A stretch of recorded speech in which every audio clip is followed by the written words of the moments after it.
Hi everybody, it's Wednesday, time for a little Wisdom Wednesday. Hope you all are doing well out there. It's been a crazy week. We're hearing more and more folks calling in with the Delta variant of COVID, and most of you folks calling in have been vaccinated, and I thought I'd do a little bit more discussion on things that you guys can do at home in addition to what we're already recommending. You're already doing your vitamin D, your vitamin C, your zinc, your quercetin, melatonin. And I know we've talked in the past, I shared probably a year or so ago the small study about using oral rinses, in particular betadine and or Listerine Cool Mint, or any mouthwash that has essential oils in it, which can be very helpful. But the other thing that I don't think we've ever talked about, and I wanted to share with you today, is the ability to use a food grade, and this is very important, a food grade form of hydrogen peroxide. We know we've used hydrogen peroxide that just comes in our brown bottles to wipe off surfaces and clean things, but there is a food grade, meaning it can be ingested or put in a nebulizer or done as an oral rinse.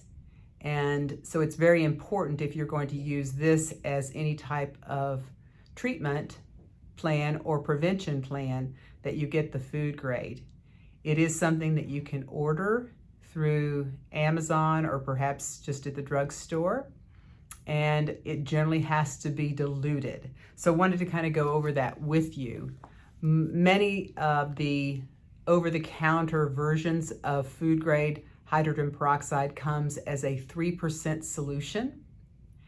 And one of the things that some of the studies are showing is that when you use this in a nebulizer or a breathing type treatment apparatus, and there are these available again through Amazon, and there are handheld ones as well as plug-in types of nebulizers. These are the types of machines that folks with asthma would use for albuterol and do breathing treatment.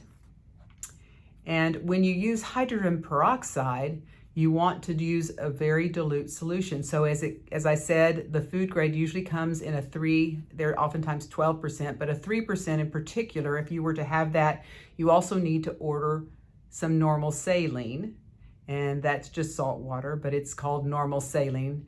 And you dilute that 3%, and the way you dilute it is you would use 5 cc's, so you'd need a syringe, and you put that in 100 cc's of normal saline. So cc's or milliliters are the same. And when you make a bottle of this, so you're gonna have 105 cc's of this, or milliliters of this solution, and you keep it in your refrigerator. And if you are treating an early viral infection, whether it's a cold, flu, or anything, you can put this in the nebulizer and do a breathing treatment. You put 3 to 4 cc's in the little vial and you breathe this. Now, if you find that it's somewhat noxious to you or burny, then you might want to dilute it even further. But normally that percentage is very well tolerated, and you can do this up to 2 to 3 times a day. But in terms of just prophylaxis, you can do it daily.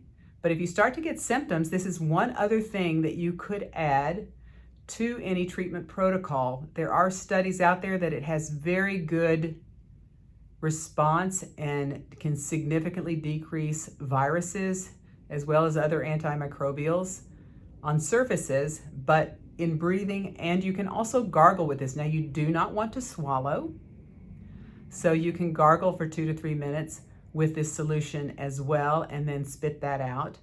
So the important take homes here is that you can get a nebulizer, you can order a 3% food grade hydrogen peroxide, you can order 100 milliliters or more of normal saline, but the mixture would be 5 cc's of the 3% solution of hydrogen peroxide added to 100 cc's of normal saline, and that will be your solution that you can put into a nebulizer 3 to 4 cc's at a time, 1 to 3 times a day, in order to try to decrease viral load or try to use as a preventive as well.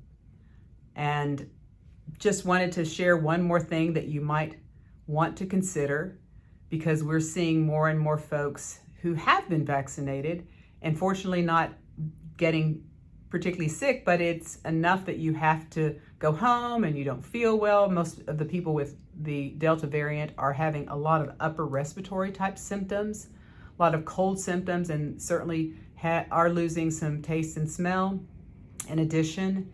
And this might decrease that viral load enough that these symptoms would be very short-lived and would be much easier to get over any of these types of things that come down the pike. And we are starting to enter flu season as well.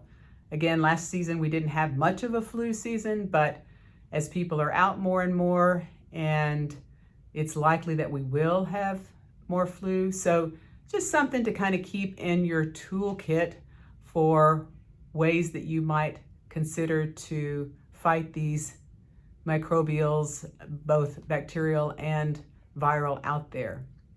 So hope you all have a great week. And if you have any concerns or questions, please let us know.